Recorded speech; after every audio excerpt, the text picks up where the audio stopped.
నాన్న ఏం వండమంటారు? అల్లుడు ఏం తింటావు?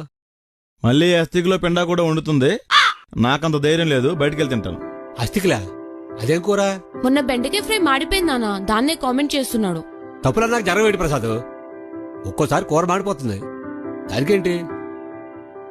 అల్లుడు కోడి తెచ్చాను, అమ్మాయి అద్భుతంగా చేస్తుంది. ఎలా వండుతావో రెసిపీ చెప్పవే. ఒక కుండలోకి నీళ్ళు తీసుకొని కోడి శవం చుట్టూ తిరుగు, మీ నాన్న కుండకు బొక్కలు పెడుతూ ఉంటాడు. శవాలు కాల్చుకునే దాన్ని తీసుకొచ్చి కట్టబెట్టేశావు నాకు. కోడి కూర గురించి చెప్పమంటే దహన సంస్కారాల గురించి చెప్తుంది అది. అది కాదమ్మా, కోడికి ఈకలు పీకి కడుపులో పేగులు తీసి బోటి కర్రీ చేయాలా? చూసారా, కోడి పేగులు వండేస్తుందంట. ఈకలతో పకోడి, చర్మంతో సూపు చేసేస్తుందంట. కడుపు నిండా తినండే. ఆడెవడో బొగడాగాడు చైనా నుంచి కరోనా వైరస్ వదిలాడు. దీని వంట తింటే ఏ కోడియో పేగియో దిక్కుమాలిన వైరస్